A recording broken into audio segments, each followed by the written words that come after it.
আমার এলাকার মাহফিলে এসে আমার বেশি ভালো লাগে। আর এখানে এসে কেন ভালো লাগবে? কারণ এখানে যাদের সাথে আমার আজকে কথা হবে তারা আমার খুবই আপনজন। সরাসরি আমার মামা এখানে বসে আছে, দেখলাম আমার আপন মামা। এখানে আমার স্বাস্থ্য ভাইরা আছে, এখানে আমার আত্মীয়রা আছে, আছে আমার প্রতিবেশী, এখানে আমার পরিচিত অনেকজন আছে যাদের ঘরে আমি চা খেয়েছি, ভাত খেয়েছি।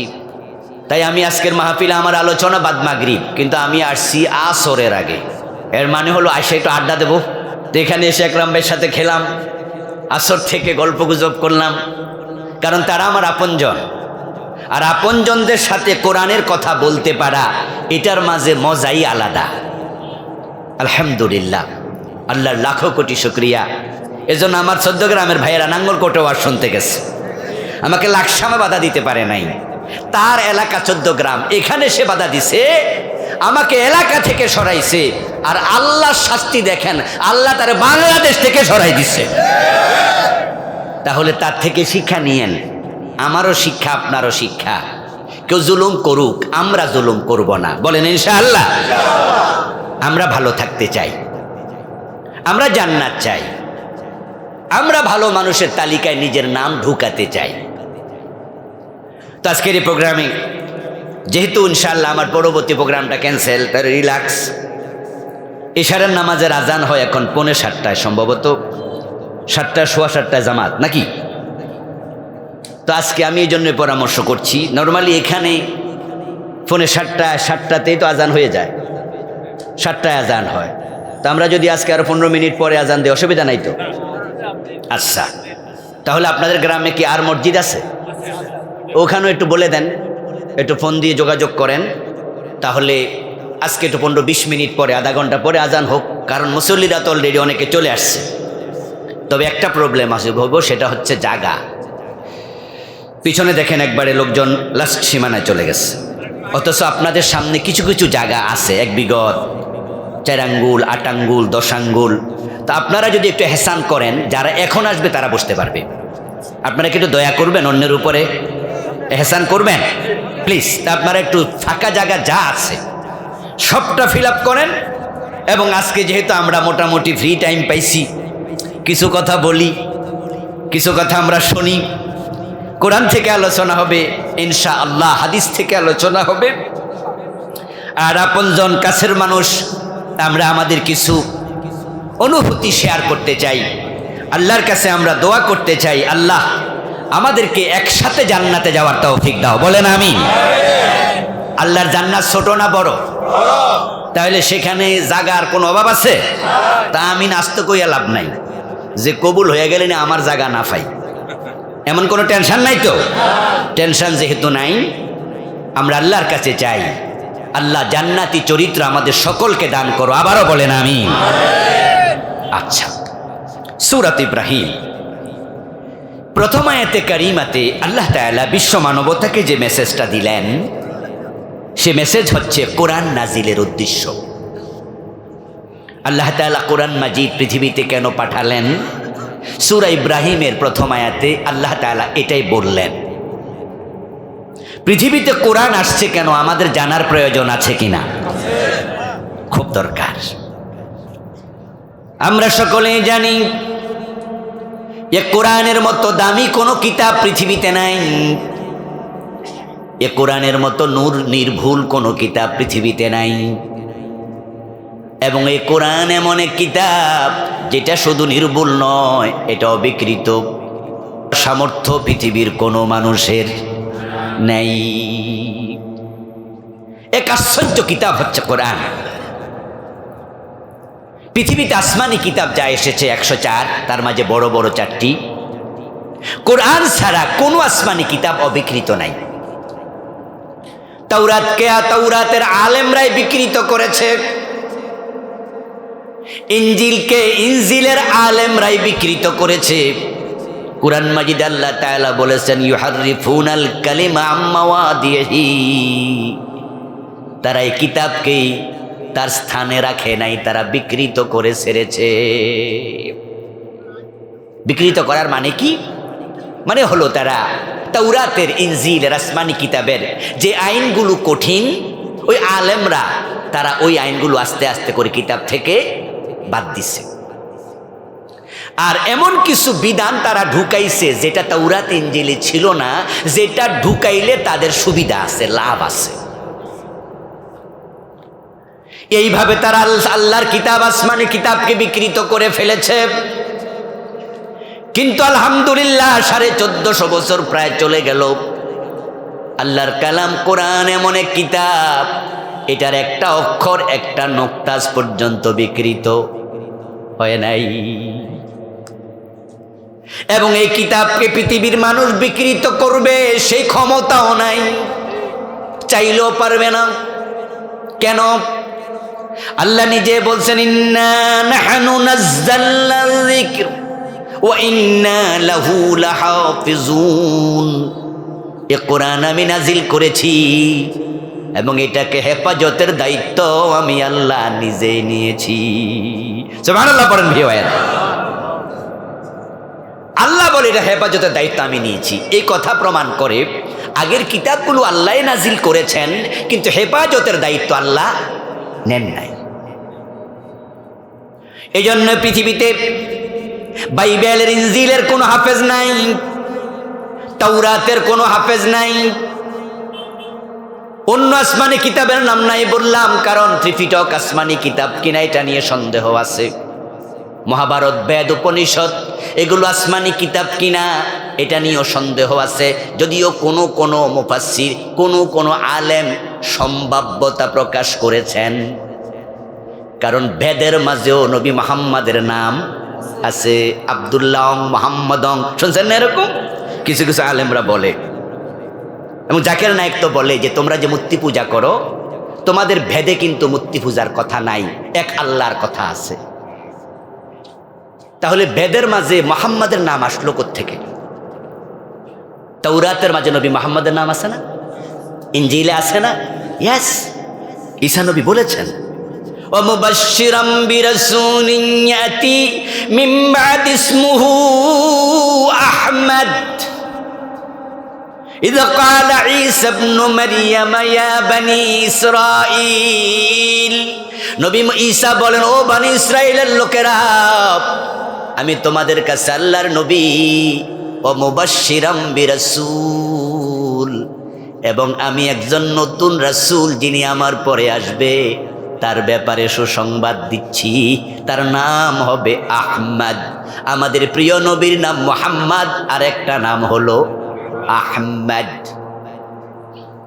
তো বেদের মাঝে মুহাম্মদ নবীর নাম আসলো কোত্থেকে?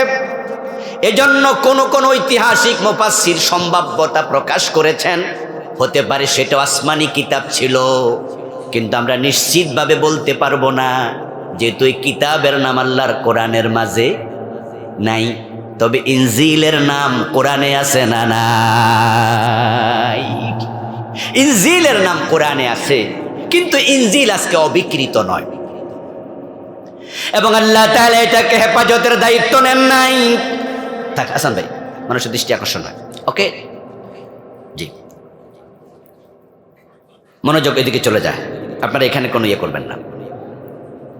বলছিলাম ইনজিলের হাফেজ কেন নাই, তাওরাতের হাফেজ কেন নাই?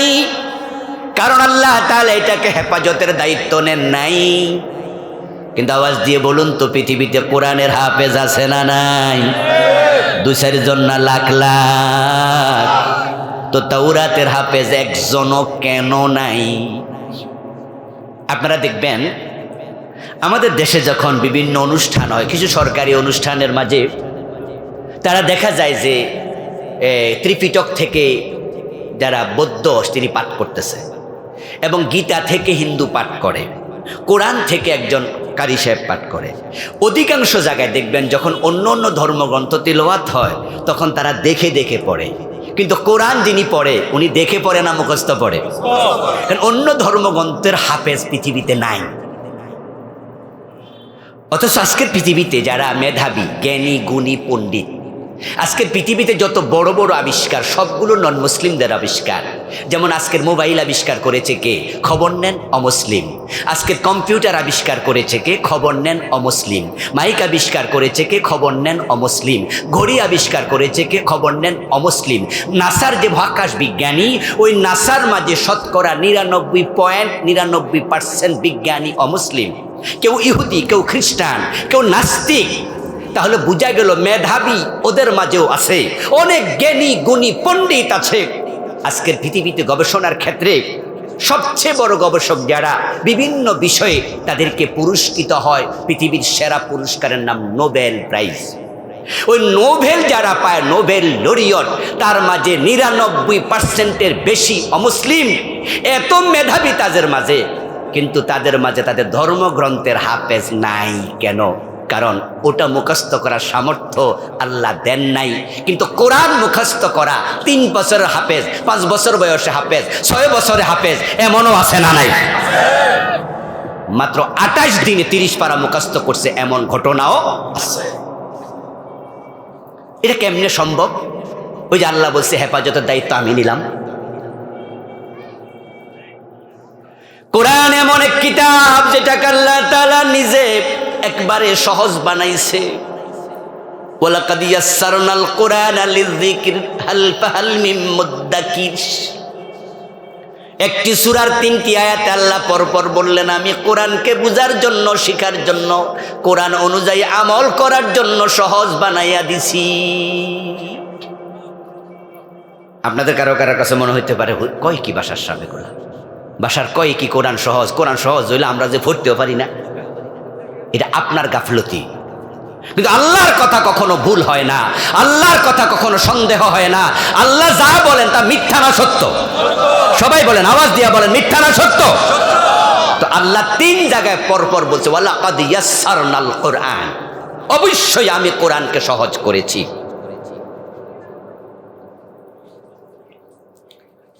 আরে ভাই, আমরা তো প্রতিদিনই 3 বেলা ভাত খাই কম বেশি। গ্রামের মানুষ তো ভাত খান 3 বেলা নাকি? আচ্ছা, ভাত দূরের কথা, লিকুইড খাইয়া হজম করতে পারে না এমন লোক কি পৃথিবীতে নাই? যে হে ভাত তো খায় না, হে কমলার রস খাইলেও বাইরে যায়। এ দোষ কি কমলার? কথা কয় না রে লোকে। দোষ কি কমলা? এবার ফ্যাটের সমস্যা, দোষটা কমলার না। মত বাইছেন নি? আচ্ছা, বাড়িটার সামনের দিকে দেখা যাবে। দোষ কমলার নয়, দোষ হচ্ছে, সমস্যা হচ্ছে তার পেটের। আমি শুরুতে বলেছিলাম ভালো থাকতে পারা এটা আল্লাহর দয়া, বলেছি না শুরুতে? ওয়াজ প্রথম থেকে যারা আইছেন তাদের একটা জয়েন থাকবে, ওয়াজের আলোচনা জয়েন থাকে, শুনতে মজা লাগে, বোঝা যায় তাড়াতাড়ি। আমেরিকায় একটা কোম্পানি আছে, multi national company, group of company, নাম হলো FORD, ফোর্ড। তো তাদের অনেক রকমের জিনিস পৃথিবীতে আছে, তার মাঝে একটা হলো গাড়ি। তারা গাড়ি বানায়। পৃথিবীতে গাড়ির জন্য সবচেয়ে সেরা হলো টয়োটা, জাপান, আধিক্যতার দিক থেকে। তারা মাছের ফোনার মতো গাড়ি বানায়। মাছের ফোনা বোঝেন তো? যে কি পরিমাণ মাছের ফ্যাটের ভিতরে ইয়ে থাকে, ডিম। আর এই ডিম যদি প্রত্যেকটা ফোড়ে তাহলে তো খবর আছে। এক মাছের ডিম দিয়ে তো এক পুকুর ভরে দেবো ফোনা দিয়ে। জাপানে আমি গত 29 তারিখ গিয়েছিলাম, এই মাসের আগের মাসে। তো টয়োটা গাড়ি যেখানে বানায় ওদের একটা হাসপাতাল আছে, মানে মিউজিয়াম, জাদুঘর আছে। একবারে গাড়িটা শুরু থেকে রং করে বের হওয়া পর্যন্ত সবটা তারা সাজাইয়া রাখছে। এক জায়গা দিয়ে ঢুকবেন আর এক জায়গা দিয়ে বের হবেন, যে গাড়ি মাত্র ডিম দিতেছে, মানে বাচ্চা ফোনা দিতেছে, গাড়ির মানে নাট বল্টু আর কি, নাট বল্টু বানাইতেছে। এরপরে কি আস্তে আস্তে হাঁটতে থাকবেন, শেষে এসে যে একবার রঙের সুবাইয়া বাইর করে দিছে। তা আমি একটু দেখতে গেলাম, মিউজিয়ামটা দেখে ভালোই লাগলো। টয়োটা হচ্ছে পৃথিবীর সবচেয়ে বেশি উৎপাদনকারী প্রতিষ্ঠান, কিন্তু 1 ক্লাস গাড়ি যেগুলো, এগুলো টয়োটা বানায় না। যেমন মার্সিডিজ, নাম শুনেছেন তো? সবাই তো শোনার কথা, এখন শিক্ষিত মানুষ। এই জাতীয় ল্যান্ড ক্রুজার, দামি দামি আরও গাড়ি আছে, এগুলো টয়োটা বানায় না। এগুলো পৃথিবীর বিভিন্ন বড় বড় কোম্পানি বানায়। তার মাঝে একটা হলো FORD, ফোর্ড। আমেরিকাতে এই ফর্ড যেখানে তাদের সবচেয়ে বড় অফিস, গাড়ি উৎপাদনের সবচেয়ে বড় জায়গা, আল্লাহ আমাকে সেটাও দেখার সুযোগ দিয়েছে, কিন্তু আমি ভিতরে ঢুকিনি, বাহির থেকে দেখে আসছি, হাতে সময় ছিল না। ফর্ড কোম্পানির মালিকের একটা সাক্ষাৎকার কয়েকদিন আগে পড়লাম, যিনি তার সিও, উনি মালিক। ওনাকে সাংবাদিক প্রশ্ন করছে যে আপনার গত 15 দিনে সবচেয়ে সুখকর একটি স্মৃতি আমাদেরকে বলুন। কারণ যারা ভিআইপি মানুষ ওরা দেখবেন কাশ দিলেও পত্রিকা সংবাদ হয়। আমাদের তারেক জিয়া যখন লন্ডন থেকে রওনা দিছে, কোন জায়গায় আইছে, কতটুকু আইছে, কয় কায় ঢাসছে, কোন দিকে কাশ দিছে, কোথায় প্রস্রাব করতে গেছে, পারলে সাংবাদিকরা এটাও লিখত। মানে দেশে এসে বাড়িতে পৌঁছা পর্যন্ত প্রতিটা মুহূর্ত পারলে রেকর্ড করত। এটাই ভিআইপিদের একটা নিয়ম। এই জন্য বড় বড় যারা দামি মানুষ, গুণী মানুষ, তাদের জীবনটা একটা ইতিহাস। তো ফর্ড কোম্পানির মালিককে সাংবাদিক প্রশ্ন করছে, গত 15 দিনে আপনার সুখকর একটি কাহিনী আমাদেরকে শোনান। উনি জবাব দিলেন, গত 15 দিনে আমার জন্য সবচেয়ে এনজয়েবল, সবচেয়ে সুখকর কাহিনী হলো একটা ডিমের অর্ধেক খাইয়া আমি হজম করতে পেরেছি। ওটা পড়ে তো আমি অবাক হলাম। হাজার হাজার কোটি টাকার মালিক, হাজার হাজার কোটি টাকা না, বিলিয়ন বিলিয়ন ডলারের মালিক, গত 15 দিনে নাকি একটা ডিম খাইছে, তাও ফুরাডা না। কয়টা? কতটুকু? হাফ। এরপরে আবার লিখছে সাংবাদিক যে এই লোকটা দীর্ঘদিন পর্যন্ত কোনো শক্ত খাবার হজম করতে পারেন না। খাবার হজমের যে স্টমাকে আমাদের যন্ত্র আছে এটা নষ্ট, যার কারণে তিনি বেঁচে আছেন স্যালাইন খেয়ে, বিভিন্ন ফলের জুস খেয়ে। মানে শক্ত কোনো খাবার পেটে গেলে তার হজম হয় না। কিন্তু গত 15 দিনে একটা ডিমের অর্ধেক খাইয়া হজম হয়েছে, তাই তিনি খুশি, কইছে মাশাআল্লাহ। আর আমার দেশে রিক্সাওয়ালা 3 প্লেট ভাত একসাথে খাইয়ে ফেলে, ঠিক কি না? তো লবণ আর মরিচ দিয়া সাইজ করে ফেলে 3 প্লেট 4 প্লেট। এই জন্য যা আছেন আলহামদুলিল্লাহ বলা দরকার আছে না নাই? আল্লাহ ভালো রেখেছেন। বলছিলাম আমার প্রিয় ভাইয়েরা, আমার তাওরাত মুখস্থ করতে পারে না, ইনজিল পারে না, কারণ আল্লাহ এটাকে হেফাজতের দায়িত্ব নেন নাই। কিন্তু কোরআন মানুষ কিভাবে মুখস্থ করে, কিভাবে মুখস্থ থাকে, আল্লাহ বলছেন আমি হেফাজতকারী, এই জন্য এটাকে সহজ বানাইয়া দিছি। এখন আপনারা অনেকে পড়তে পারেন না, দোষটা কোরআনের নয়, দোষটা আপনার নিজের। তার প্রমাণ কি? তার প্রমাণ হচ্ছে আমাদের দেশ। আমাদের দেশেই চোখ নাই, অন্ধ এমন হাফেজ আছে না নাই? তো বেড়া চোখ না থাকলে 30 পারা মুখস্থ করলো কেমনে? কোরআন কি কঠিন হইলে মুখস্থ করতে পারতো? মাত্র 5 বছরের বাচ্চা হাফেজ হয়েছে, এমন ঘটনা আছে না পৃথিবীতে? ইরানে একটা 3 বছরের বাচ্চা হাফেজ হয়েছে, অনলি 3 ইয়ার্স। ওই বাচ্চার আমি দেখেছি কোরআন তেলাওয়াত, তার বাবার কোলে বসে আছে, মাইকের সামনে বসে তাকে বিভিন্ন জন প্রশ্ন করছে, সূরা মারিয়াম থেকে পড়ো তো, অমুক সূরা থেকে পড়ো তো, বাবু পড়ো তো অমুক সূরা থেকে। বলতে দেরি, তেলাওয়াত শুরু করতে দেরি করে না। পড়তে পড়তে সে মুখটা এভাবে সরাই ফেলে, মানে মাইকের সামনে থাকে না, এইভাবে সরাই ফেলে। ছোট মানুষ তো, ওর বাবা মাথা দইরা আবার ঠিক করে দেয়। 3 বছরের বাচ্চা হাফেজ। জামিয়া কাসিমিয়া নরসিংদী, এই মাদ্রাসা তো বিখ্যাত মাদ্রাসা, অনেকে নাম শুনেছেন। ওই মাদ্রাসার শাইখুল হাদিস মুফতি কাজী ইব্রাহিম এখনো বেঁচে আছেন, বড় আলেম। একাধিকবার আমি তাকে বলতে শুনেছি, উনি মাত্র 36 দিনে 30 পারার হাফেজ হয়েছে। উনি এখনো বেঁচে আছেন, 36 দিনে 30 পারা শেষ। নিউ ইয়র্কে একটা কওমি মাদ্রাসা আছে, নাম দারুল উলুম নিউ ইয়র্ক, বিশাল মাদ্রাসা, কাফেরের দেশ, কিন্তু ছাত্র সংখ্যা 500-র কম বেশি, অনেক ছাত্র। তো আমার এক সফরে ওই মাদ্রাসায় আমাকে দাওয়াত করা হলো ভিজিট করার জন্য। আমি গেলাম, টিচার 2 জনকে আমার সাথে পরিচয় করে দেওয়া হলো। একবার মুরব্বী দাড়ি পাকা আজুস বসে বসে তারা হাদিস পড়ছে। প্রিন্সিপাল আমাকে নিয়ে বললেন যে 2 জনের বাড়ি সিলেট। আমার সাথে পরিচয় হয়ে ওনারাও খুশি হলেন, আমিও খুশি হলাম। পরে এবার প্রিন্সিপাল বলতেছে, আমাদের এই মুহাদ্দিসের একটা স্পেশালিটি আছে। আমি কই কি? বললো উনি 28 দিনে 30 পারা মুখস্থ করছে। তা আমি তো 36 দিনের খবর জানতাম, কিন্তু এখান থেকে আবার 8 দিন মাইনাস হয়ে গেল। আল্লাহ আকবার। এই বিষয়ে বললে আমার অভিজ্ঞতা অনেক শেয়ার করতে পারবো। বাংলা ভিশন নামে একটা টেলিভিশন চ্যানেল আছে না? আছে। ওটা রমাদানে প্রতিযোগিতা হলো হাফেজদের, চূড়ান্ত পর্ব অথবা তার একদিন আগ পর হবে। এটা আমাদের ডিসির ভিতরে, ওই যে সিনেমার যে অভিনয় করে ডিসি, এর ভিতরে একটা হল রুম ভাড়া নিয়ে ওনারা সেখানে শেষ প্রোগ্রামটা করছে, বা 1-2টা প্রোগ্রাম আগে।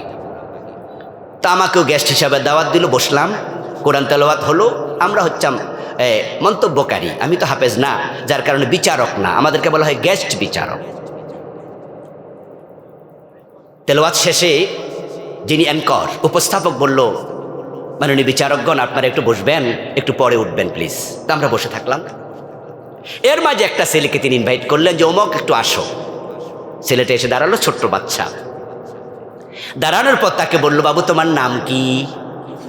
এই কিছুক্ষণ আগে ছেলেটা তেলাওয়াত করে গেল, আমাদের সামনে তেলাওয়াত করলো, কি চমৎকার তেলাওয়াত। বাবু তোমার নাম কি? বাচ্চা তো নাম বলতে পারছে না, এমনভাবে তোতলাচ্ছে, মানে তার নিজের নাম বলতে সে দারুণ খাবি খাচ্ছে। আমি তোতলা করে দেখাইতাম, কিন্তু অনেকে এখানে তোতলা থাকতে পারে, মাইন্ড করবে, এই জন্য আমি তোতলালাম না। বাচ্চা এমনভাবে তোতলাচ্ছে, আমরা তো আশ্চর্য, কি রে এই মাত্র কোরআন শরীফ পড়লো কেমনে? আমরা দাঁড়াইয়া গেলাম, কোরআনের কত বড় মৌজেজা। কোরআন যখন পড়ছে সে তোতলা আমরা কেউ বুঝতে পারি নাই।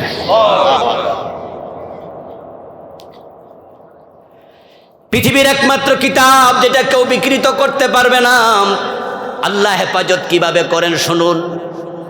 সেটা হলো হাফেজদের কলবে আল্লাহ কোরআন ঢুকায় রাখছে। তামাম পৃথিবীতে কোরআনের যত কপি আছে, যদি সবগুলো জ্বালায়া দেয়া হয় অথবা পানিতে ফেলে দেয়া হয়, তারপরও কোরআনের কিচ্ছু হবে না, কারণ লাখ লাখ হাফেজের কলবের মাঝে কোরআন আছে না নাই? পৃথিবীর আমার প্রিয় ভাই, কোরআনের মতোই বিস্ময়কর এমন কিতাব পৃথিবীতে আর একটাও নাই। এবং এটা খুব দামি কিতাব, এত দামি, এর সাথে যে লাগে আল্লাহ তার দাম বাড়াইয়া দেয়। সুবহানাল্লাহ পড়ে, যেই লাগবে। ইয়ারফাইল্লাহুল্লাযীনা আমানু মিনকুম ওয়াল্লাযীনা উতুল ইলমা দারাজাত। আল্লাহ তাআলা বলেন, যারা ঈমান পেয়েছে, ঈমানের পর কোরআনের ইলম পেয়েছে, আল্লাহ বলেন আমি নিজ দায়িত্বে তার সম্মান বাড়াইয়া দেই। এ সম্মানিত কিতাব, অবিকৃত কিতাব, দামি কিতাব। এবার বলুন তো কিতাবটা কেন এসেছে জানা দরকার আছে কিতাব।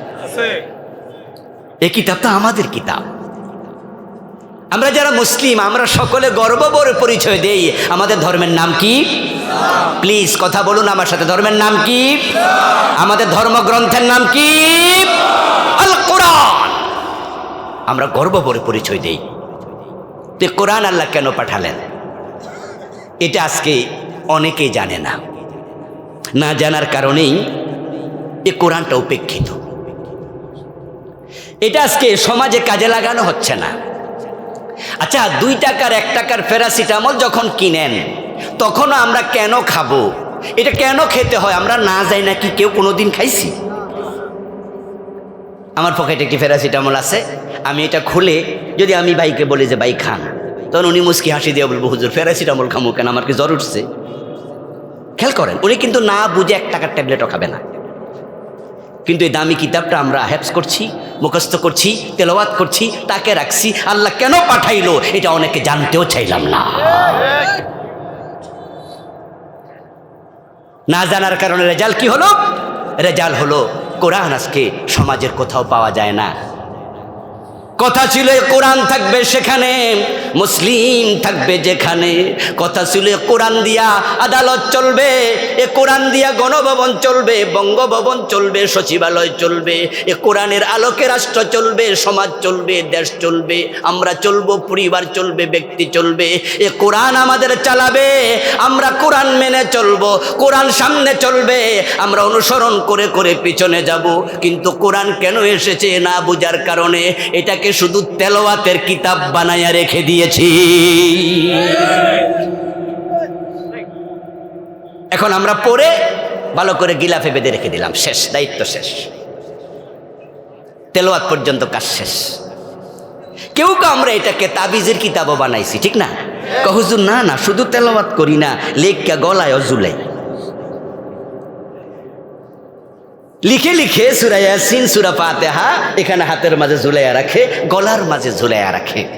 এটাকে তাবিজের কিতাব বানাইছে। আগে তো কিছু কোরআন মাজিদের উপরে তাবিজের শখ পাওয়া যেত, এখন মনে হয় নাই, না আল্লাহ সারাইছে, কমছে। মানে আমাদের ওয়াজের ধাক্কা এটা বন্ধ হয়েছে। আগে লেখা ছিল না এরকম, দেখতেন না সূরা ইয়াসিনের তাবিজ, সূরা ফাতিহার তাবিজ। দোস্ত, এই যে আপনি সূরা ফাতিহা পুরাটা লেখা গলার মাঝে ঝুলাইলেন, হাতে ঝুলাইলেন, আপনি যখন টয়লেটে যান তখন এই সূরা ফাতিহা কই যায়? আপনি যখন প্রস্রাবখানায়, আপনি যখন টয়লেটে, আল্লাহর কোরআন আপনার সাথে ঝুলতেছে, কোরআনকে নাফাক জায়গায় কেন নেন? এতে কি কোরআনের অপমান হয় না? নবীজি সাল্লাল্লাহু আলাইহি ওয়াসাল্লাম একটি সিলমোহর ব্যবহার করতেন। বিভিন্ন রাজা বাদশাদের কাছে চিঠি লিখলে ওই সিলমোহরটা ছিল ওনার হাতের আংটিতে, রূপাই। ওখানে 3টা লাইন লেখা ছিল, মুহাম্মাদুন সাতরুন রাসূলুন সাতরুন আল্লাহু সাতরুন। 3 লাইন, মুহাম্মাদুর রাসূলুল্লাহ উপর থেকে নিচের দিকে। প্রিয় নবী কালি লাগাইয়া চিঠির মাঝে এভাবে চাপ দিতেন, তারপর চিঠিটা পাঠাইতেন নবীজির সিলওয়ালা। কিন্তু যখন তিনি টয়লেটে যেতেন, হাদিসে পাওয়া যায় ওই আংটিটা খুলে রেখে তারপরে ঢুকতেন, কারণ সেখানে আল্লাহর নাম লেখা। টয়লেটে আল্লাহর নাম নিয়ে সরাসরি ঢুকতেন না, আল্লাহর নামের সম্মান নষ্ট হবে। আর আপনি সূরা ইয়াসিন লইয়া ঢুকা বই রইছেন।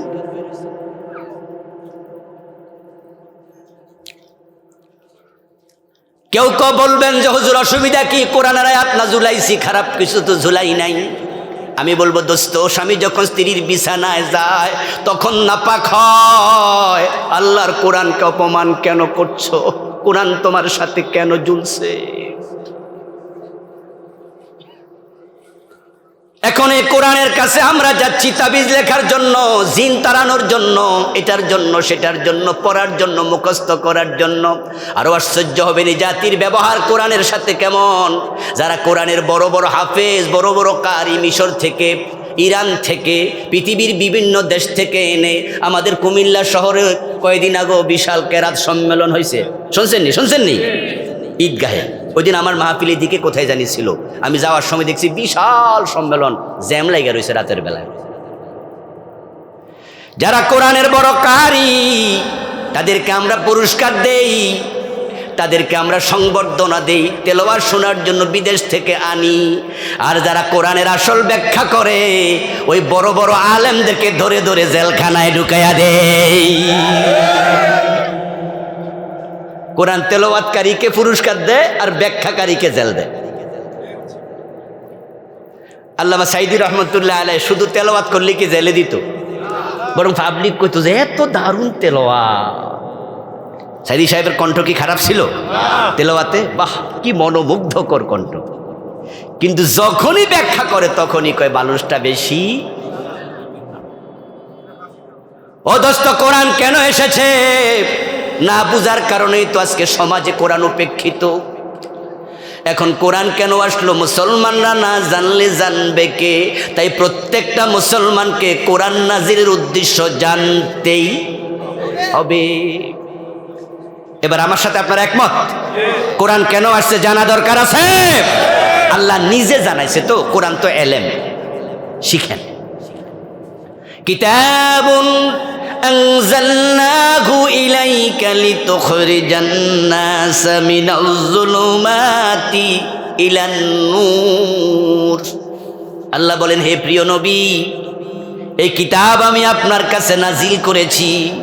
উদ্দেশ্য হলো অন্ধকারে ডুবে থাকা মানুষগুলোকে এই কিতাবের মাধ্যমে আপনি আলোর পথ দেখাইয়া দেবেন। যারা অন্ধকারে ডুবে আছে তাদেরকে আলোর পথ দেখানোর জন্য কোরআন এসেছে। এই কথা আল্লাহ যখন বলছেন, যখন নাজিল করলেন, ওই যুগটার নামে ছিল আইয়ামে জাহিলিয়া, অন্ধকার যুগ। ওই যুগের সব মানুষ অন্ধকারে ডুবে ছিল। আল্লাহ বললেন আলোর পথ দেখান, কোরআন পাঠাইছি কোরআন দিয়ে। ওই যুগে মানুষ অন্ধকারে ছিল, কারণ ওই যুগে সূর্যে কোনো আলো ছিল না, ঠিক না? ও আজকে বুঝতেছেন? না হুজুর যা কইছে সব ঠিক? কারণ একজন বক্তাকে ওই দিন দেখলাম যে সে জিজ্ঞাসা করতেছে দোজকে কে কে যাইতে চান, কয়েকজন হাত তোলা দিয়ে দিচ্ছে। পরে হুজুরকে হাত নামাইতে পারবেন না, কর আগে নামাইলিস। এই আবেগী শ্রোতা হইয়া লাভ নাই। সব জায়গায় সুবহানাল্লাহ না, কিছু ইন্নালিল্লাহর জায়গাও আছে। আবেগহীন কাজ হয় না, তবে শুধু আবেগ দিয়ে চলে না, আবেগ এবং বিবেক দুটা সমন্বয় লাগবে। প্রিয় বন্ধু আমার, সে যুগের নাম আইয়ামে জাহিলিয়া কেন? কি অন্ধকার ছিল, সূর্যও আলো ছিল, চাঁদেও আলো ছিল, কিন্তু মানুষগুলোর মনোজগতে কোনো আলো ছিল না। তাদের মনোজগৎ ছিল চরম অন্ধকারে নিমজ্জিত, ওগুলোর মাঝে মনুষ্যত্বের মত ছিল না। তারা এত জঘন্য চরিত্রের ছিল, এগুলোকে মানুষ বলাই কঠিন, এত খারাপ। নিজের মেয়েটাকে জীবিত তারা কবরে চাপা দিত বাবা নিজে। মানে এটা যে কোন রকমের খারাপ, আমি এটা হিসাব আজ পর্যন্ত মিলাইতে পারি নাই। আমাদের দেশও কিলার আছে, গুলি করে মানুষ মারে, হাদিরে মারছে, একটা ফয়সল নামে জালেম আছে না, এই জানোয়ার তো ধরা পড়ে নাই, আমরা আশা করছি ধরা পড়বে, বাঁচতে পারবে না ইনশাআল্লাহ বলেন। তবে এখানে সরকারের আন্তরিকতা নিয়ে কিছু প্রশ্ন উঠেছে। ওই যুগের মানুষগুলো এতটাই জাহালাতে ছিল, অন্ধকারে ডুবেছিল। বাবা মা ছেলে মেয়ে আপনজনেরা এক টেবিলে বসে মদ খায়া একসাথে মাতলামি করত, নিজের গায়ের কাপড় খুলে তারপরে পুরুষ নারী একসাথে কাবা তাওয়াফ করত। কোন সুন্দরী মেয়ে নিজের ঘর থেকে 1 মাইল 2 মাইল যদি হেঁটে যেত, এর মাঝে 1-2 বার দর্শিতা হতো, ইজ্জত হারাইতো। বিচার পাওয়া দূরের কথা, বিচার চাওয়ার জায়গাও ছিল না। আমাদের রাস্তায় হাঁটতে হাঁটতে দেখবেন কেউ কেউ বিড়ি টানতেছে, এমন লোক বাংলাদেশে নাই? আজকে মাহফিল আইতে আইতে বিড়ি খাইছে এমন লোক নাই? 2-1 হেন আছে।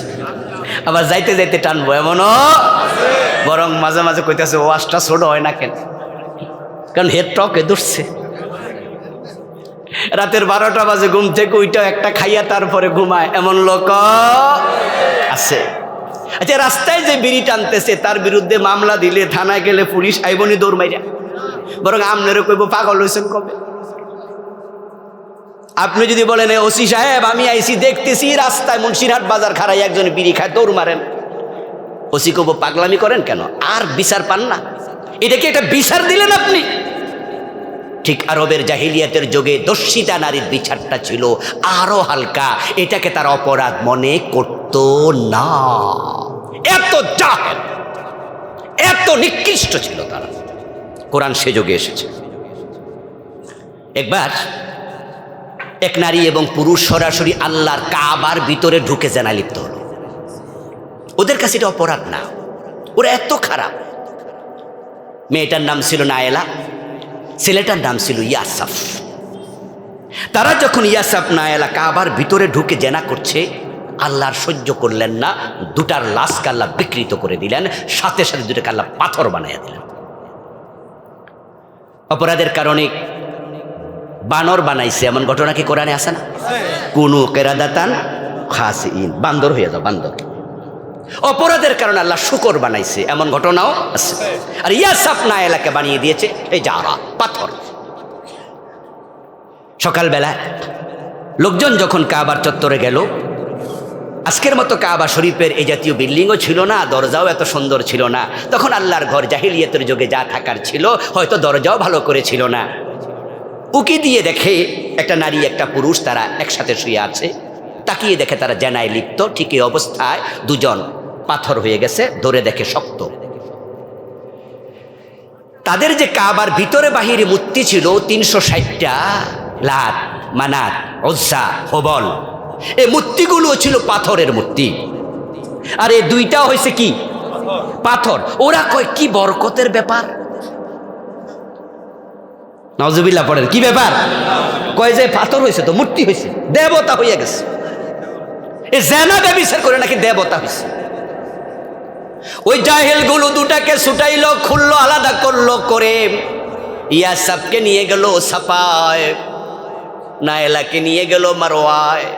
ওই সাফা মারওয়া নিয়ে দুইটাকে দাঁড় করাইয়া দিয়া হজের মৌসুমে ঘোষণা করছে, যারা বরকত নিতে চাও তারা ইয়াসাফের কাছে যাও, তারপরে নায়েলার কাছে যাও।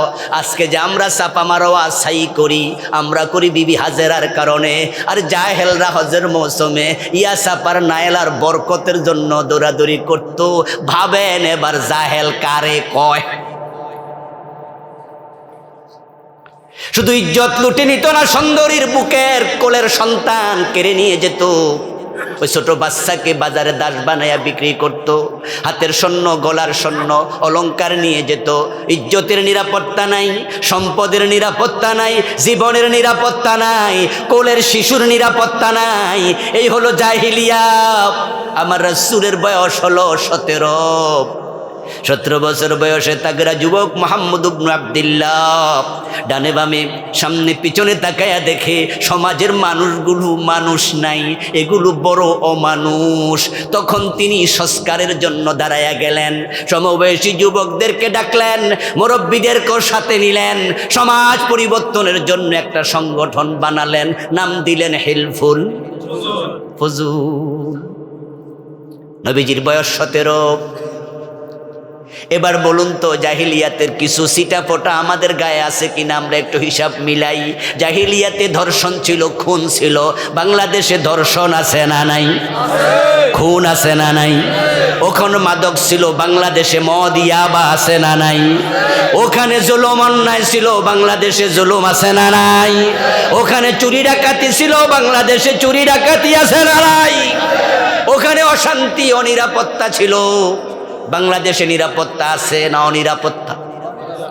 আপনার মুন্সিরহাট ব্যাংক থেকে আপনার অ্যাকাউন্টের 10 লাখ টাকা তুললেন, প্রয়োজন। ওই 10 লাখ টাকা একা একা বাড়িতে আনার সাহস আমাদের সকলের হয় নাকি?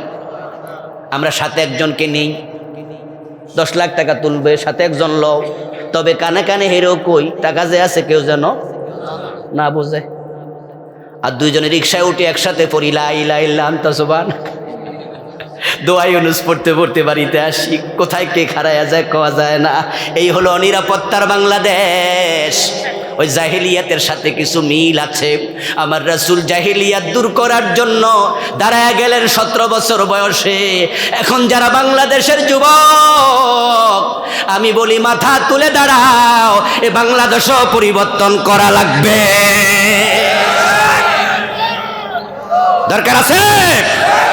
যাদের বয়স 17 দাঁড়িয়ে যাও, যুবক দাঁড়িয়ে যাও, তুমি নবী জীবন থেকে শিখো। আমাদের যাদের বয়স 17 পার হয়ে গেছে, আমরা লেট করে ফেলছি, আমরা লেট করতে চাই না। যারা সমাজ পরিবর্তন করতে চায়, আমাদেরও তাদের সাথে মাথা তুলে দাঁড়ানো দরকার আছে কিনা? এটা নবীজির সুন্নাহ, নবীর জীবন আমার আদর্শ। নবুয়তের আগেও, নবুয়তের পরেও তিনি আল আমিন আগেও ছিলেন, আল আমিন পরেও ছিলেন। তিনি আস-সাদিক আগেও ছিলেন, তিনি আস-সাদিক পরেও ছিলেন। নবুয়তের আগের জীবনও চমৎকার, নবুয়তের পরের জীবনও চমৎকার। 17 বছর বয়সে যুবক মুহাম্মদ দাঁড়ালেন সমাজ পরিবর্তন করার জন্য। আলহামদুলিল্লাহ, আমরা এবার বাংলাদেশে দেখেছি ফ্যাসিস্ট আমলের এই 15.5 বছরে আমরা কি জুলুম অত্যাচার বাংলাদেশে দেখলাম। কিন্তু যখন যুবকেরা রাস্তায় নেমেছে, জালেমরা লেজ তুলে ইন্ডিয়ায় পালাতে বাধ্য হয়েছে। এবারের পরিবর্তনটা কাদের হাত ধরে আসলো? যুবকদের। যুবকরা পারবে, যুবকরাই পেরেছে। আগামীর পরিবর্তন তারাই আনতে পারবে। যুবকরা দাঁড়িয়ে গেলে তখন পরিবর্তন আসতে বাধ্য। নবীজি দাঁড়ালেন 17 বছর বয়সে, একা দাঁড়ালেন না, সংগঠন করলেন। কি নাম দিলেন? প্রমাণ হয়ে গেল সমাজ একা পরিবর্তন করা যায় না, সহজ নয়। তাই সংগঠিত হওয়া লাগবে, একত্রিত হওয়া লাগবে। কারণ একা হলো ব্যক্তি, ঐক্যের নাম শক্তি। আলহামদুলিল্লাহ, বাংলাদেশকে পরিবর্তন করার জন্য বছরের পর বছর কাজ করছে এমন ইসলামী সংগঠন আছে না নাই? যারা চুরির বিরুদ্ধে, ডাকাতির বিরুদ্ধে, অন্যায়ের বিরুদ্ধে কাজ করছে। সংগঠিত হন, বিচ্ছিন্ন থাকবেন না। আমি বিশ্বাস করি এখানে চুরির পক্ষে কেউ নাই, ডাকাতির পক্ষে এখানে কেউ নাই। আমরা কেউ চাই না আমাদের সন্তান মাদক সেবী হোক, কিন্তু বাংলাদেশে মাদক আছে না? মাদক মুক্ত বাংলাদেশ চাইলে বিচ্ছিন্নভাবে পারবেন না, ঐক্যবদ্ধ হন। আমাদের মায়েদের মাথায় চুল আছে, বোনদের মাথায় চুল আছে, এটা লম্বা চুল ধরে আপনি টান দেন, সাথে সাথে ছিঁড়ে যাবে।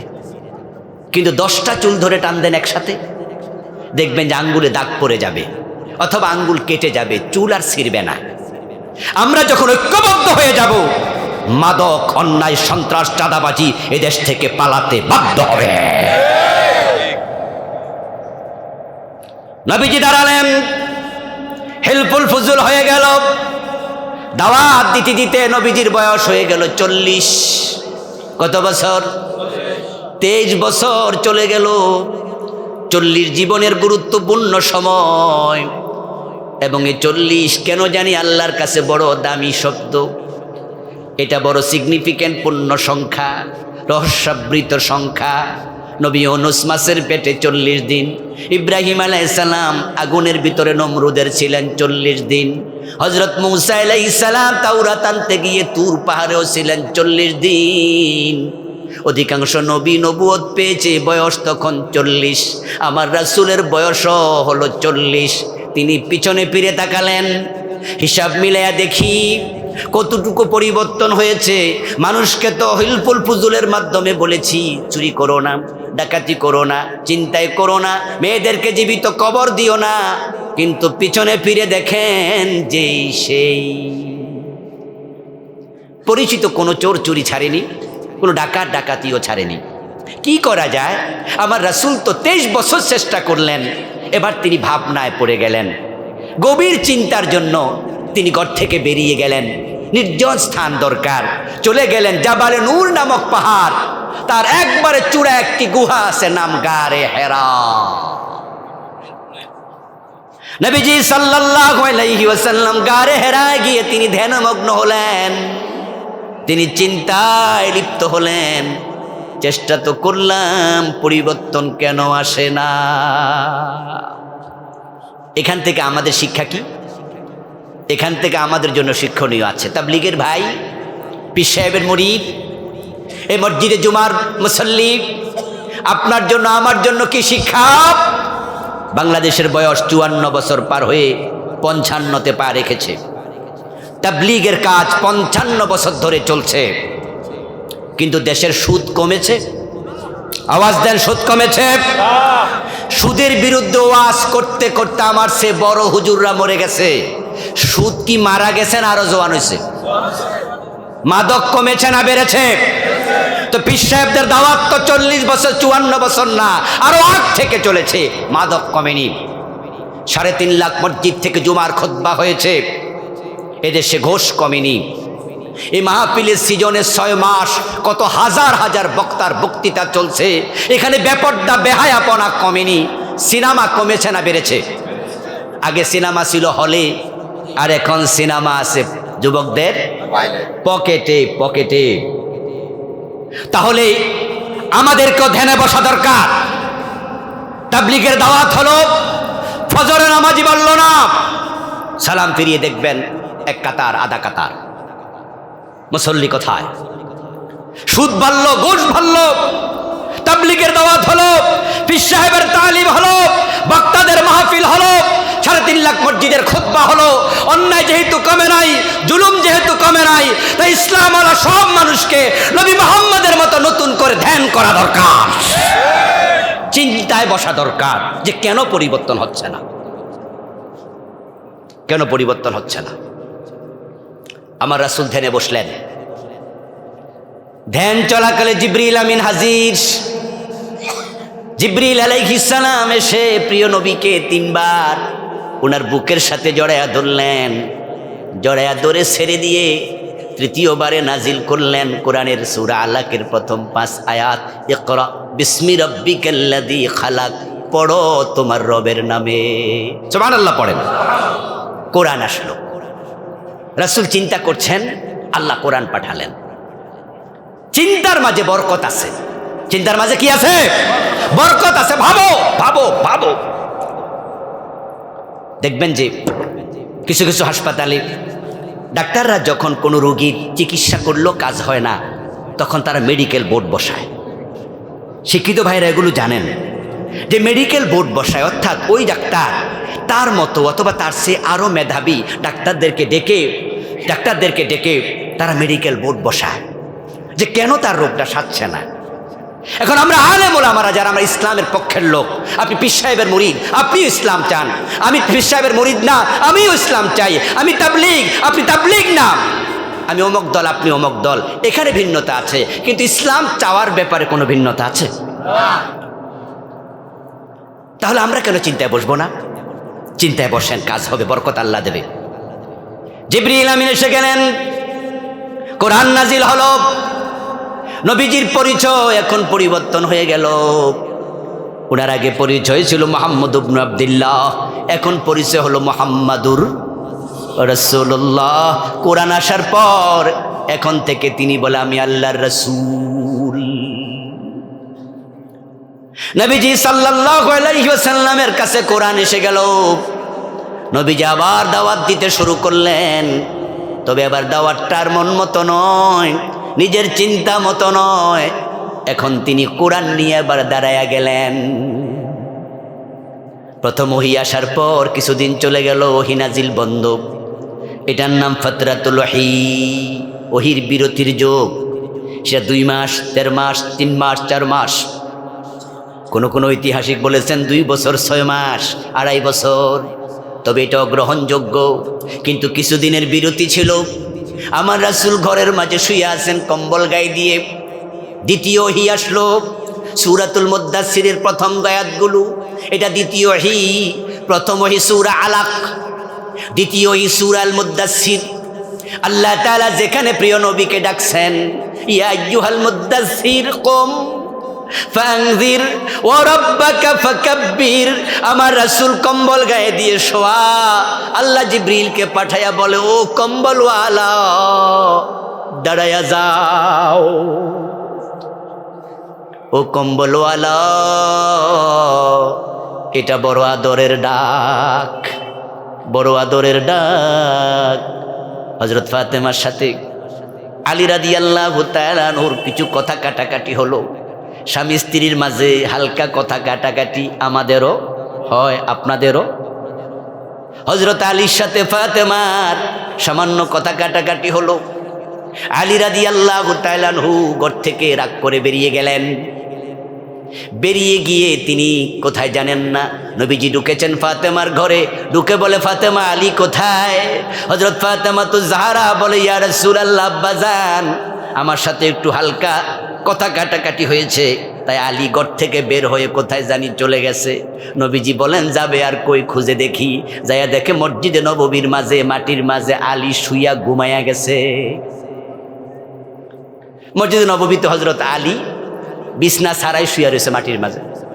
তো নবীজি পাশে বসলেন, পাশে বসে বলে, কুমিয়া বা তোরাব, কুমিয়া বা তোরাব। হযরত আলীর গায়ের মাঝে ধুলাবালি রেগে রয়েছে। তো রাসূল কয়, এই মাটির বাপ ওডো, মাটির বাপ, ধুলাবালির বাবা, মানে ধুলাবালিওয়ালা, গায়ের মাঝে কাদা, ওঠো ওঠো, আদর করে ডাকছে। আমার রাসূল কম্বল গায়ে দিয়ে শুয়ে আছে, আল্লাহ আদর করে বলছি, আইয়ুহাল মুদ্দাসসির, সুবহানাল্লাহ পড়ে। কোরআনে আল্লাহ বিভিন্ন নবীকে বিভিন্নভাবে নাম ধরে ধরে ডেকেছে, কিন্তু নবী মুহাম্মদকে একবারও ইয়া মুহাম্মদ বলেন নাই। ইয়া আইয়ুহান নবী, ইয়া আইয়ুহার রাসূল, بلغ ما أنزل إليك من ربك يا أيها النبي حرض المؤمنين على القتال يا أيها النبي إنا أرسلناك شاهدا ومبشرا ونذيرا يا أيها المزمل قم الليل إلا قليلا يا أيها المدثر قم فأنذر। আল্লাহ বিভিন্ন দারুন দারুন নামে আমার রাসূলকে ডাকে, অথচ আদমকে বলছি, ইয়া আদম উসকুন আনতা ওয়া যাওজুকাল জান্নাহ, ইয়া ইব্রাহিম قد صدقت الرؤيا يا موسى لا تخف يا زكريا خذ الكتاب بقوة। বিভিন্ন নবীকে নাম ধরে ধরে ডাকে, আর রাসূলকে মহব্বত করে উপনামে ডাকে। সুবহানাল্লাহ পড়ে। আজকে ওহি এসে গেল, ও কম্বলওয়ালা ওঠো,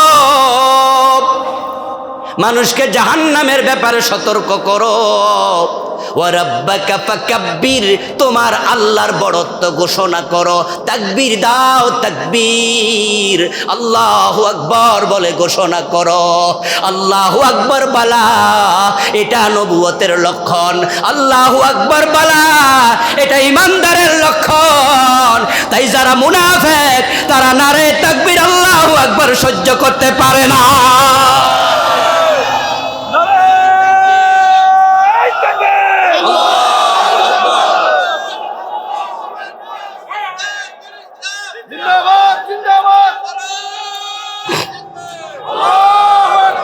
এই নারে তাকবীর আল্লাহু আকবার মুনাফিকরা সহ্য করতে পারবে না। যাদের অন্তরে নিফাক আছে তারা তাকবীর সহ্য করতে পারে না, কাফেররা তাকবীর সহ্য করতে পারে না। আমি একটা প্রমাণ দিই, আমার বাস্তব জীবনের প্রমাণ। কাপাসি একটা থানা আছে না, এর পাশে কালীগঞ্জ, কাপাসিয়া কালীগঞ্জ তারা একবারে পাশাপাশি। কাপাসিয়াটা একটু বেশি পরিচিত, এই জন্য আগে বলল। কালীগঞ্জ, কালীগঞ্জ নামে থানা বাংলাদেশে 2-3টা আছে, তার মাঝে গাজীপুরেরটা। তো ওখানে আওয়ামী আমলে এক মাহফিলে আমাকে মাহফিল কমিটির একজন বলল আস্তে করে কানে কানে যে হুজুর ওয়াজ করেন তবে যেন তাকবীর না হয়। আমার কাছে একটু হালকা হালকা বাসায় বাসায় করেন। আমি বললাম কারণ কি ভাই? আস্তে আস্তে আমার কানে কানে কইতেছো তো আমি আর হে বললো যে হুজুর আমনের মাহফিলে না জোশ এসে যায়, তো লোকেরা যখন আল্লাহু আকবার কয় আমরা কলজা কাফন ধরে। কই আমার মতো এরকম কিছু লোক আমরা আসি, হে নিজে নিজে কইতে আছে, আমার খুব পরিচিত, কয় যে আমরা তো ইমান টিমান ঠিক নাই হুজুর, কারণ হে ওই দলের লোকই, কিন্তু আমার নিচে আর কি কয়েকজন আমরা তাকবীর যখন শুরু হয় তখন আমরা কাফন ধরে, তো এই জন্য এই কাফন না লোক অনেক আছে, তো হেরাও আমারে কইছে হুজুরের কই হালকা হালকা ওয়াজ করতে। তখন আমি তাকে বললাম ভাই যাহা বললেন তা তো হাসির বিষয় নয়, যে আল্লাহু আকবার শুনলে নারী তাকবীর শুনলে আপনার কলিজা কাঁপন ধরবে কেন? আপনার তো জোশ আসার কথা, তাহলে আপনার ইমান সংশোধন করা দরকার আছে, ঠিক না? আমি ওনাকে নসিহা করে দিলাম যে এটা ঠিক না। আজকের একটা ভিডিও ফেসবুকে এসেছে, আপনার জগন্নাথ বিশ্ববিদ্যালয়ে নির্বাচন স্থগিত হয়েছে, ইউনিভার্সিটি ছাত্রদের নির্বাচনটা স্থগিত করা হয়েছে। এর বিরুদ্ধে আজকেই মিছিল করছে বিভিন্ন দল ছাত্রদের। তার মাঝে দেখলাম একটা মেয়ে নারী তাকবীর স্লোগান দিচ্ছে, আল্লাহু আকবার 2 বার বলার পরে তার হাত থেকে মাইকটা কেড়ে নেওয়া হয়েছে এবং সাথে সাথেই মাইক কেড়ে নিয়ে ভুয়া ভুয়া ভুয়া এই জাতীয় কথা বলে তাকে অপমান করা হয়েছে। আচ্ছা, নারী তাকবীর আল্লাহু আকবার এটা কি কোনো দলের? আল্লাহ কি কোনো দলের আলাদা? তো তাকবীর দেখে তুমি কেন ভুয়া বললা? তোমার কেন ভালো লাগলো না? প্রিয় ভাই আমার, মুনাফিকরা নারী তাকবীর আল্লাহু আকবার সহ্য করতে পারে না। এটা শুনে যাদেরই ভালো লাগে না, আমি বিনীতভাবে আরজ করতে চাই তুমি নতুন করে কালেমা পড়ো, নতুন করে কালেমা পড়ো। আপনাদের জন্য বড় পরিতাপ, আপনারাও তো এমন মিছিলে যান যাদের মিছিলে নারী তাকবীর কওয়াই যায় না। মিছিল শুরু হবে জয় বাংলা, মিছিল শুরু হবে অমকের সৈনিক। কেন রে ভাই, নারী তাকবীর বলে মিছিল শুরু করা যায় না? মুসলমানের সকল কাজে শুরুতে কার নাম? জোরে বলেন না, কার নাম? আচ্ছা, টয়লেটে যখন ঢুকি তখনও কি আল্লাহর নাম নাই? আল্লাহুম্মা ইন্নী আউযু বিকা মিনাল খুবসি ওয়াল খাবাইস। আচ্ছা, খাওয়ার সময় আল্লাহর নাম, ঘুমাইতে আল্লাহর নাম, গাড়িতে উঠতে আল্লাহর নাম, কোন কাজে আল্লাহর নাম নাই? সব কাজে আল্লাহর নাম। কিন্তু তোমার রাজনৈতিক মিছিলে আল্লাহর নাম নেওয়া যাবে না, ভুয়া বলে স্লোগান দিবা, তোমরা কপাল পোড়া। এমন মিছিলে যাবেন না যাদের মিছিলে নারে তাকবীর হয় না। আর যদি যান শর্ত দিয়ে যাবেন যে নারে তাকবীর দিয়ে মিছিল শুরু হবে। দল যেটাই করো, আল্লাহকে ছোট করে কোনো দল করা যাবে না, আল্লাহকে বড় রেখে দল করতে হয়। আল্লাহু আকবার, আল্লাহ মহান। নবীজিকে আল্লাহ বললেন, হে রাসূল কম্বলওয়ালা দাঁড়ায়া যান। কোরআন এসে গেল, প্রিয় নবী সাল্লাল্লাহু আলাইহি ওয়াসাল্লাম কোরআন নিয়ে দাঁড়ায়া গেলেন। 40 বছর বয়সে আবার দাওয়াত শুরু। কোরআন দিয়ে দাওয়াত দিতে দিতে নবীজির বয়স হয়ে গেল 63। কত বছর? 17 থেকে 40, 23, 40 থেকে 63, আবারও 23। একই ব্যক্তি, মূল দায়িত্বশীল, মূল দায়ী। প্রথম 23 বছরে দাওয়াত দিলেন, পরিবর্তন হয়নি, কিন্তু পরের 23 বছরে ফুলে ফলে সুশোভিত আবু বকর, ওমর, ওসমান, আলী রাদিয়াল্লাহু তাআলা আনহুম, এমন 1.25 লক্ষ সাহাবী তৈরি হলো, এক একজনের সম্মান আকাশের তারকার চেয়ে বেশি। নবীজি সাল্লাল্লাহু আলাইহি ওয়াসাল্লাম এবার পিছনে ফিরে তাকায়া দেখেন পুরা আরব সমাজ পরিবর্তিত। এখন আর চুরি নাই, মানুষ ঘরের দরজা খুলে ঘুমায়, কোনো মানুষের সম্পদ আর লুট করে খায় না, বরং নিজের খাবার অন্যকে খাওয়াইয়া দেয়। এমন পরিবেশ তৈরি হয়ে গেল। একবার প্রিয় নবী সাল্লাল্লাহু আলাইহি ওয়াসাল্লামের বাসাতে একটা বকরির কল্লা একজন সাহাবী হাদিয়া দিলেন। ছাগল জবাই করে বকরির কল্লাটা রাসূলের বাড়িতে পাঠালেন।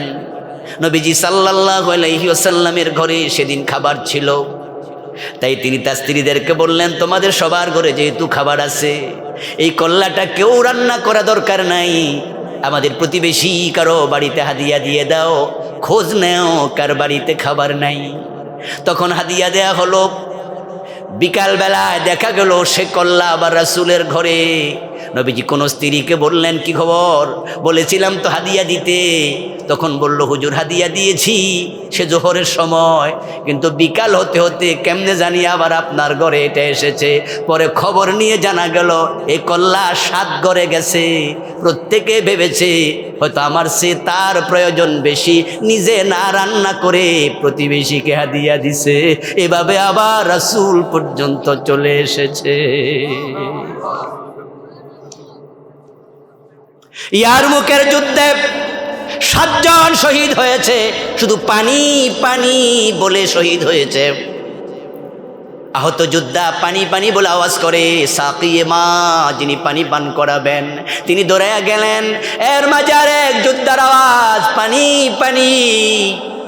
তখন আহত যোদ্ধা বলে, ভাই আমার, হতে পারে আমার ভাই বেশি পিপাসিত, তাকে আগে পানি পান করে আমার কাছে আসিও। যাওয়ার পরে তিনি আবার আওয়াজ শুনলেন, তিনি অন্যের কাছে পাঠালেন। এরকম 7 জন নাকি আওয়াজ করেছে। 7ম জনের কাছে গিয়ে দেখেন তিনি শহীদ। 6 নম্বরের কাছে ফিরে এসে দেখে তিনিও শহীদ। 5 নম্বরের কাছে ফিরে এসে দেখে তিনিও শহীদ। এভাবে 7 জন নিজের উপর অন্যকে প্রাধান্য দিয়েছে। আল্লাহ তাদের ব্যাপারে কোরআনের আয়াত নাজিল করেছে, ওয়ায়ুসিরুনা আলা আনফুসিহিম ওয়ালাউ কানা বিহিম খাসাসা। এখন এমন মানুষ তৈরি হলো যারা নিজে খায় না, অন্যকে প্রাধান্য দিতে শিখে গেছে। চুরি হওয়া তো বহু দূরের কথা। এজন্য সে সমাজ ছিল শান্তির সমাজ। ইসলাম শব্দের অর্থ কি বলেন না? ইসলাম অর্থ কি? শান্তি। মানুষ দেখেছে সমাজে, আর আমরা তো শুধু শুনেছি। আরে পৃথিবীর যে সমস্ত দেশ ইসলামের এই মেসেজগুলো নিয়েছে তারা ঠিকই শান্তিতে আছে। আপনি ইউরোপে যান, মধ্যপ্রাচ্যে যান, সৌদি আরবে আপনারা তো উমরা করতে, হজ করতে কতজন যান? আচ্ছা, আপনার পকেট থেকে কেউ পিস্তল টাকা নিছে কোনো দিন? এরকম সৌদি আরবে গেলে শুনবেন কোনো দিন? লাখ লাখ টাকা নিয়ে আপনি হাঁটবেন। কত মহিলারা অলংকার পরে হাঁটছে। আমাদের বুক পকেটে টাকা, আমাদের টেনশন নাই, চুরি নাই, সেখানে ডাকাতি নাই। শান্তি কাকে বলে? এই শান্তি শুধু মধ্যপ্রাচ্যে না, আপনি ইউরোপে যান, আমেরিকায় যান, সেখানেও দেখবেন অধিকাংশ জায়গায় মানুষ টেনশনই করে না যে তার দোকানে চুরি হতে পারে, এটা ভাবেই না। টোকিওতে আমাদের এক ভাই আমার এবার সফরে, তিনি তার মানি ব্যাগ দেখালেন, লম্বা ওয়ালেট, এর ভিতরে মোবাইল রাখে, মোবাইলের সে একটু লম্বা তার মানি ব্যাগটা। তা আমারে বললেন যে এই মানি ব্যাগটা টাকা সহ 3 বার হারাইছি, 3 বার ফেরত পাইছি। আমি বললাম কিছু টাকা পয়সা মিস হয় নাই? না, 1 টাকাও মিস হয় নাই। আমি কইলাম যে বাংলাদেশে তো পকেটে থাকলেও শান্তি নেই।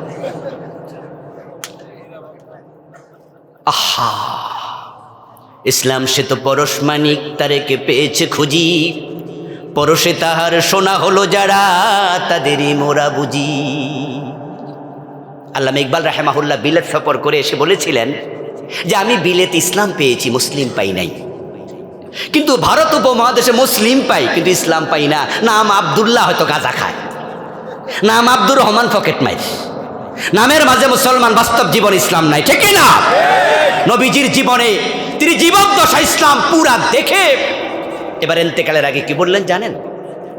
নবীজি বললেন, খায়রুল কুরুনি করনি, জাহেলিয়াত আর নাই, দূর হয়ে গেছে অন্ধকার, এখন আমার যুগ পৃথিবীর সর্বশ্রেষ্ঠ যুগ হয়ে গেছে। কোরআন হচ্ছে নিয়ামক, এটা দিয়ে পরিবর্তন হয়। এটাকে আল্লাহ পাঠাইছে পরিবর্তনের জন্য, এটাকে পাঠাইছে আলোকবর্তিকা বানায়া শান্তির জন্য। এটা থাকলে সমাজে অশান্তি থাকার কথা না, কিন্তু আমাদের সমাজে কোরআন নাই। কোরআন আছে মসজিদের ওয়ালের মাঝে, তাকের মাঝে আছে। শান্তি যদি চাও কোরআনকে সংসদ ভবনে পাঠিয়ে দাও, এটাকে আইন বানায় সমাজে পাঠিয়ে দাও, চোর ধরে হাত কাটা শুরু করে দাও, চোরগুলা তার মতো সোজা হয়ে যাবে।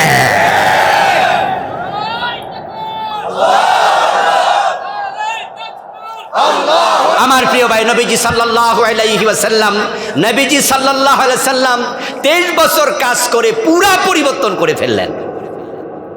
আচ্ছা, প্রথম 23 বছর যিনি চাইলেন, পরের 23 বছরও তিনিই পরিবর্তন করতে চাইলেন।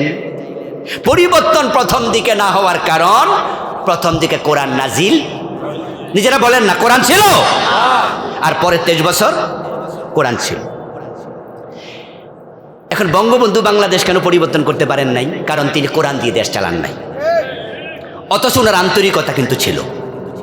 As a man Bangabandhu Sheikh Mujibur রহমানকে আমরা খুব দোষী না, তবে তার অ্যাডমিনিস্ট্রেশনটা লুজ ছিল, এটা তার দোষের কারণ না হয়। কিন্তু তিনি আফসোস করে বলেছিলেন না, মানুষ পায় স্বর্ণের খনি, বলে নাই?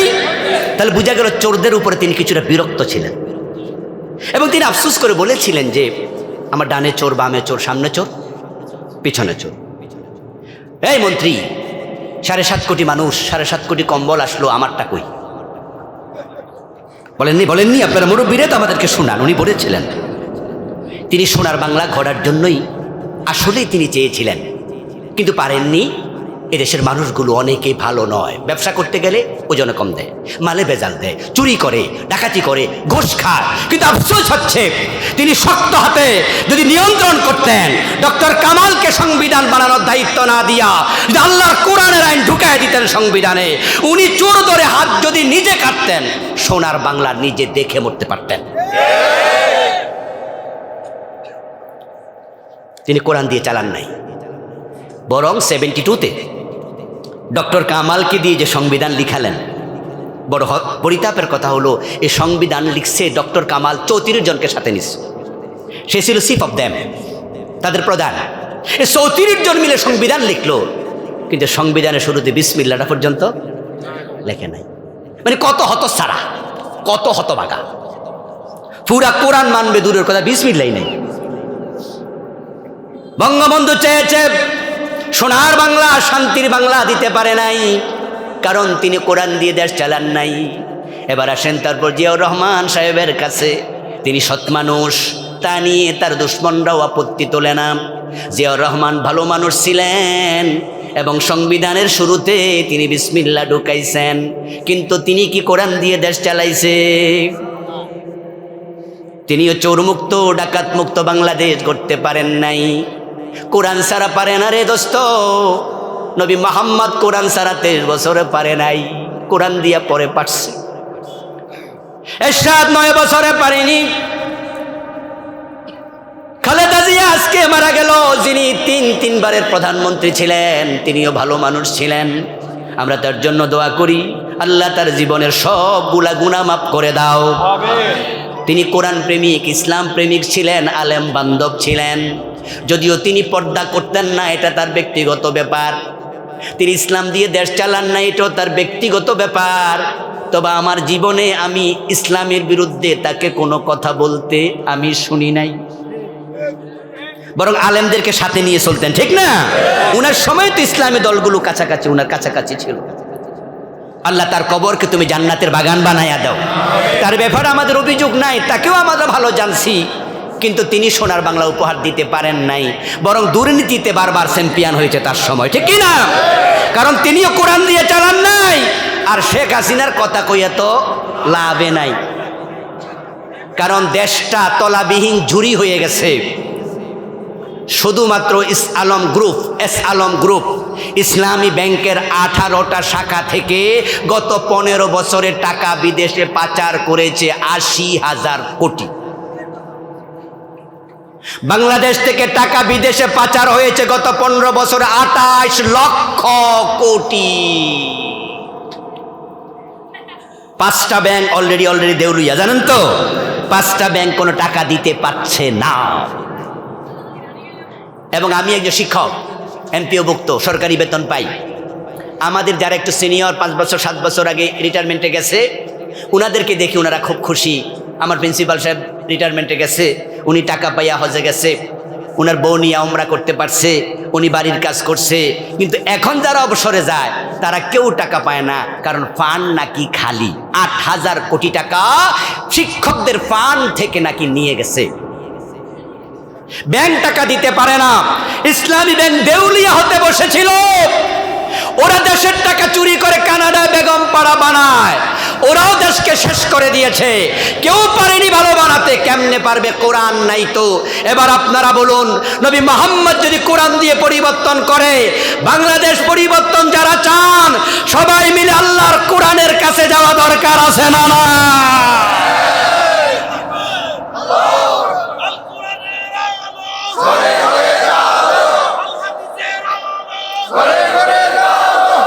আমার বন্ধু, কোরআনের কাছে কেমনে যাবেন? কোরআনের কাছে যাওয়ার নিয়ম কোরআন মানা, পড়বেন, বুঝবেন, মানবেন। কোরআনে যা আছে তা সমাজে কায়েম করা। বাংলাদেশে যখন বলা হয় যে কোরআন কায়েম হবে, অনেকে ভয় পেয়ে যায়, কি রে কোরআন কায়েম হবে মানেটা কি? তাহলে আমরা কি দেশে থাকতে পারবো না? আরে আজিব তো। অনেক মহিলাদেরকে বুঝাই তো ইসলাম ক্ষমতা আসলে খবর আছে, তোমার বাইরে হতে পারবা না।